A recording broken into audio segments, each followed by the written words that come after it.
Hola, ¿qué tal? Somos los alumnos del grupo número 2 y hemos elegido el ejercicio número 2.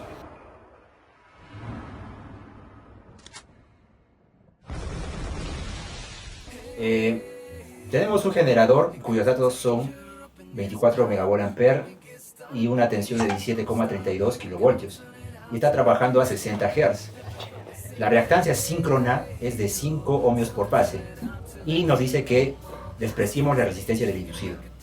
Ahora, de acuerdo con ello, nos piden hallar los siguientes ítems. Ítem A. Trabajando con una carga cuyo factor de potencia es de 0,8, nos dice que a la salida la tensión en bornes es de 17,32 kilovoltios. Esta es una tensión de línea. Nos pide determinar la tensión de excitación por fase. No olvidemos que los datos mencionados al principio eran de línea. Tenemos que hacer la conversión a fase para poder desarrollar nuestro circuito monofásico. Ahora la tensión de excitación se mantiene a 13,4 kilovoltios por fase y la tensión en bornes a la salida es de 10 kilovoltios por fase. Nos pide hallar cuál es la potencia trifásica máxima que desarrolla el generador antes de salir de sincronismo. No olvidemos que aquí tenemos que recordar que el ángulo de torque teóricamente es a 90 grados antes de que nuestra máquina salga de sincronismo. Ítem C. Ahora debemos determinar la corriente de armadura. Para ello vamos a emplear los datos que hemos obtenido en el ítem B.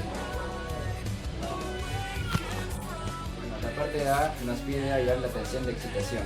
Bueno, para este generador nuestros datos ya nos lo ha explicado nuestro compañero. Primeramente, para hallar nuestra tensión tenemos que hallar la corriente que circula por nuestro circuito equivalente monofásico. Nosotros sabemos que la potencia aparente es la tensión de línea por la corriente de línea, pero sería multiplicado por una constante que es raíz de 3 debido a que nuestro sistema es trifásico. Hallando nuestra corriente de línea, nosotros sabemos que esta va a ser igual a la corriente de fase. Bueno, resolviendo esta ecuación que es la potencia aparente que es raíz de 3 veces la tensión de línea por la corriente de línea, nos sale que la corriente es 800 con un ángulo de menos 36,87 amperios. Luego, aplicando nuestro circuito equivalente monofásico, nosotros sabemos que la tensión de excitación es igual a la corriente de fase multiplicado por la reactancia de sincronismo más la tensión aplicada en bornes, que viene a ser la tensión en la carga.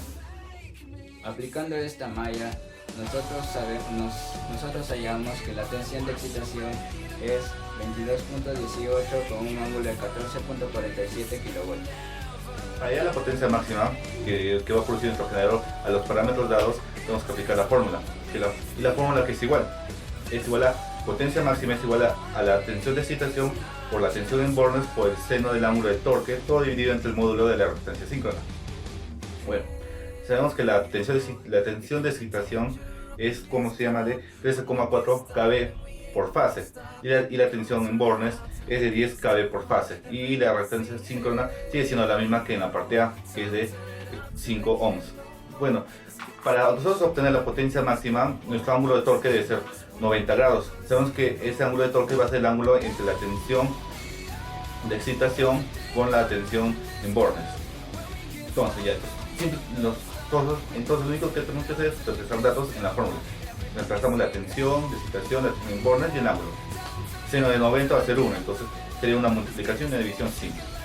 Resolviendo esa simple ecuación, nos va a botar una potencia por fase máxima de 26,8 megawatts. Pero eso es por fase. Si nosotros queremos la potencia máxima de todo el sistema trifásico, simplemente multiplicamos la potencia por fase por 3.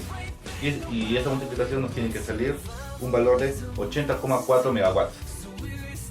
Bueno, en esta parte nos está pidiendo la corriente para los mismos parámetros de la parte B. Bueno, como ya tenemos la tensión en bornes y la tensión de excitación, simplemente aplicamos el circuito equivalente monofásico. Entonces ya tenemos la reactancia síncrona que sigue siendo la misma. Entonces, como vemos, es un circuito de una malla. Bueno, pues la tensión de excitación va a ser igual a la tensión de bornes más la reactancia síncrona por la corriente de excitación, que es la que queremos hallar nosotros. Entonces hacemos un simple despeje.